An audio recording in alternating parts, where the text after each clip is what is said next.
Okay, we're going to go for Sunderland at home to Arsenal. This is a good looking fixture, 3 p.m. on Saturday afternoon in the Premier League. We'll talk about Sunderland. Now, first we'll say it's the FA Cup game against Middlesbrough this evening, which we don't know the result for. But regardless, they're flying under Martin O'Neill, as we've said so often over the last 2 or 3 weeks. They won 1-0 at Stoke last time out. Massive win for them, 3 points in difficult conditions.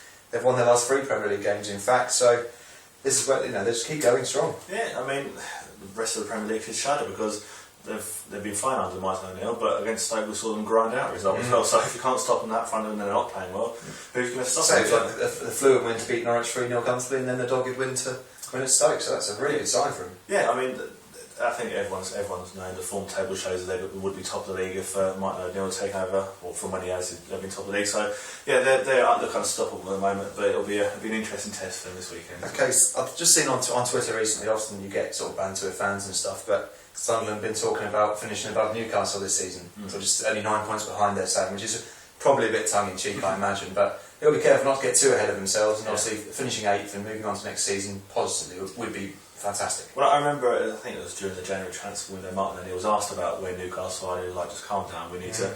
He says survival is still our main target for the season, and obviously you wouldn't expect them to go down from this point, but the fact is to see how far they come from potential relegation candidates to where they are now, it's been a real dramatic turnaround. But if they carry on as they are, they'll be Champions League players, I imagine. Okay, we'll go for Arsenal. Visitors to the stadium are like this weekend. Frustrations released probably at home to Blackburn. It was a 7-1 victory. They played fluent attacking football that you expect from an Arsenal side like that. It was kind of similar to the Aston Villa home game in the FA Cup, the second half. They just passed it around well and everything worked. And that hasn't happened enough this season for them, really, because they have dropped to 6th in the last couple of weeks. So they've got Champions League and FA Cup coming up. Then this obviously is a tough test. So big 3 weeks for Arsene Wenger's men after a good result. Yeah, exactly. It was a very good result. Obviously, it wasn't a brilliant Blackburn side. Obviously, they're down to 10 men, but understatement. Exactly. But you know what, they needed that. They needed so there'd been so much pent up frustration from their recent results in the Premier League, and they've seen them. With Chelsea sort of out of form, they've missed so many opportunities to really gain some ground and really stake a claim for a Champions League spot, which is looking really doubtful for them this season.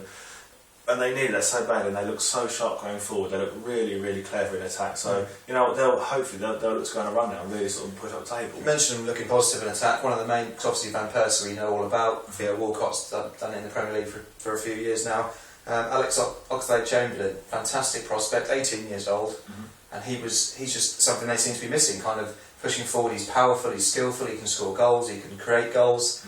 I mean, I'm going to be typically English and build him up, so he probably can't live up to it. But should they take him to the Euros? How big is he for Arsenal? All those things. But it's interesting that he's obviously been given his chance because of Gervinho's been away at the Africa Cup of Nations. He's really taken his chance. I mean, his debut goal in his debut against Manchester United, he had the assist for Van Persie's goal. So he's an amazing talent. Like Arsene Wenger has been saying, everyone calm down. Maybe I need to rest him. I can't play him all the time because he's still so young. And that's the thing. People need to remember he's so young.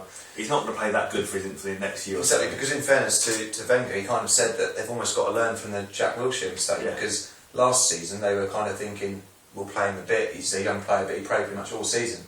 Now pre-season this year, he's got himself an injury. He hasn't played yet. So you've got to be careful with these young players, no matter what anyone says. I remember it was over the summer. There was all this talk about him going to the under-21 World Cup, wasn't there? And sort of Wenger was saying, look, he's prone to injury, careful, he's played so much, and look what's happened. Like, imagine if he had gone to that competition. So, yeah, you don't want to see a young players push too hard and then broken down before they've reached their peak or really shown what they can do. But he's a special talent, isn't he? So he'd be unlucky for it to happen again, wouldn't it, to another young player. But they need to be careful with him. They do.